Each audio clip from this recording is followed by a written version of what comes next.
Disco சாந்தி April 16, 1965 ஆண்டு சென்னையில் பிறந்தவர். இவரது இயற்பெயர் சாந்தகுமாரி. 1960களில் வாள் சண்டை மற்றும் குதிரை ஏற்றத்தில் புகழ்பெற்ற முன்னணி ஆக்சன் ஹீரோவான விஜயபுரி வீரன் புகழ் CL ஆனந்தன் இவரது தந்தையாகும். ஒரு காலகட்டத்தில் வசதியாக வாழ்ந்து வந்த டிஸ்கோ சாந்தியின் குடும்பம் தந்தை CL ஆனந்தனுக்கு பல வாய்ப்புகள் குறைந்ததால் கடும் பொருளாதார நெருக்கடிக்கு உள்ளானது.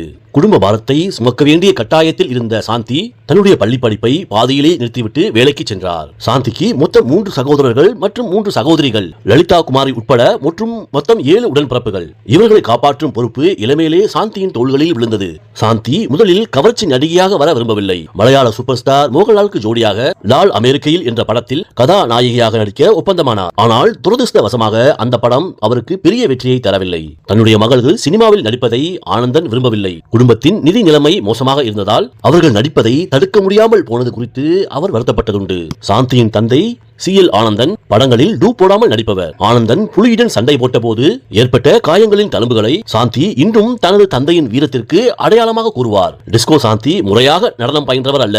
தன்னுடைய குடும்பத்திற்காக கிடைத்த வாய்ப்புகளை பயன்படுத்தி திரையில் பார்த்து தானாகவே நடன திறமையை வளர்த்துக் கொண்டவர். சாந்தியின் தந்தை CL ஆனந்தன் மார்ச் 25, 1989 அன்று தன்னுடைய 55வது வயதில் மஞ்சள் காமாலை நோயால் பாதிக்கப்பட்டு சென்னையில் உள்ள ஒரு மருத்துவமனையில் சிகிச்சை பலனின்றி அதிகாலையில் காலமானார். சாந்தி தன்னுடைய தந்தை மறைந்த பிறகு குடும்ப பொறுப்பை முழுமையாக ஏற்றுக்கொண்டார். சாந்தி துடிப்பான மற்றும் வேகமான அசைவுகளுக்காக டிஸ்கோ சாந்தி என்று அழைக்கப்பட்டார். தமிழ், தெலுங்கு, மலையாளம், ஹிந்தி மற்றும் கன்னடம் என 1000க்கும் மேற்பட்ட படங்களில் நடித்தவர். தென்னிந்தியாவிலேயே மிகப்பெரிய நட்சத்திரமாக டிஸ்கோ சாந்தி வளர்ந்து கொண்டிருந்த அக்காலகட்டத்தில் ஸ்டண்ட் மாஸ்டர் மற்றும் சிறிய வேடங்களில் நடிக்கும் நடிகரான ஸ்ரீஹரி ஒரு படப்பிடிப்பின் போது யதார்த்தமாக சந்தித்தனர். ஸ்ரீஹரிக்கு டிஸ்கோ சாந்தியை பார்த்தவுடன் காதல் மலர்ந்தது. அந்த காலத்தில் டிஸ்கோ சாந்தியை சுற்றி எப்போதும் ஒரு பெரிய கூட்டமும் பலத்த பாதுகாப்பும் இருக்கும். ஆனால் ஸ்ரீஹரி எதற்கும் அஞ்சாமல் நேரடியாக சாந்தியிடம் சென்று, சாந்தி, நான் உன்னை திருமணம் செய்து கொள்ள விரும்புகிறேன் என்று தனது காதலை வெளிப்படுத்தினார். ஆனால் சாந்தி இதை முதலில் நம்பவில்லை. ஆனாலும் ஸ்ரீஹரியின் நேர்மை சாந்தியை ஈர்த்தது. இருவரும் 1996 ஆண்டு காதலித்து திருமணம் செய்து கொண்டனர். திருமணத்தின் போது டிஸ்கோ சாந்தி புகழின் உச்சியில் இருந்தவர். ஆனால் சாந்தி திருமணமான கையோடு இனி என்னுடைய கணவரின் வெற்றிக்கு மட்டுமே நான் துணையாக இருப்பேன் என்று கூறி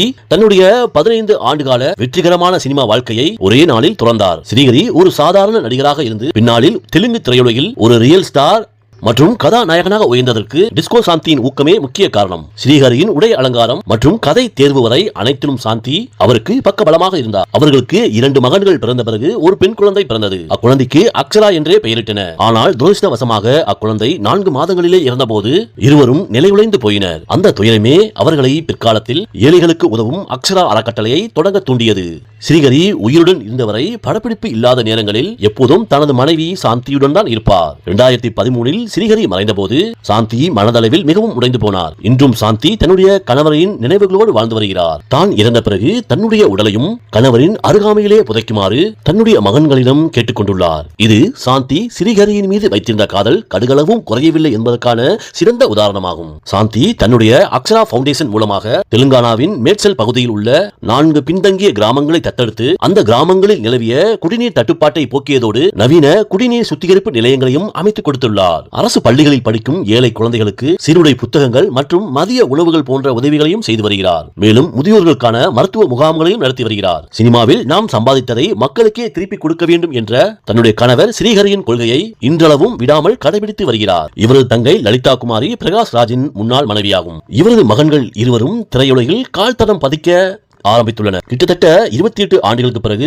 ராகவா லாரன்ஸ் மற்றும் அவரது தம்பி எல்வின் நடிக்கும் புல்லட் படத்தில் ஒரு முக்கிய கதாபாத்திரத்தில் நடிக்க ஒப்பந்தமாகியுள்ளார். சாந்தியை வெறும் திரை நடன அழகியாக தவறான கண்ணோட்டத்தில் பார்த்தவர்கள் மத்தியில் அக்ஷரா அறக்கட்டளை முன் ஆயிரக்கணக்கான ஏழை குழந்தைகளுக்கு தாயாகவும் அவர்களுக்கு தேவையான கல்வியையும் உணவையும் வழங்கினார். சாந்தியை தவறான கண்ணோட்டங்களில் பார்த்த கண்கள் அவர் ஏழைகளுக்கு சென்று சோறு போடுவதை பார்த்தபோது அவமானத்தால் தலைகுனிந்தன. ஒரு கவர்ச்சி நடன கலைஞராக அறிமுகமாகி இன்று ஒரு மரியாதைக்குரிய தாய் மற்றும் சமூக சேவகியாக சாந்தி அடைந்துள்ள இந்த உயர்வுதான் அவரது வாழ்வின் உண்மையான வெற்றி.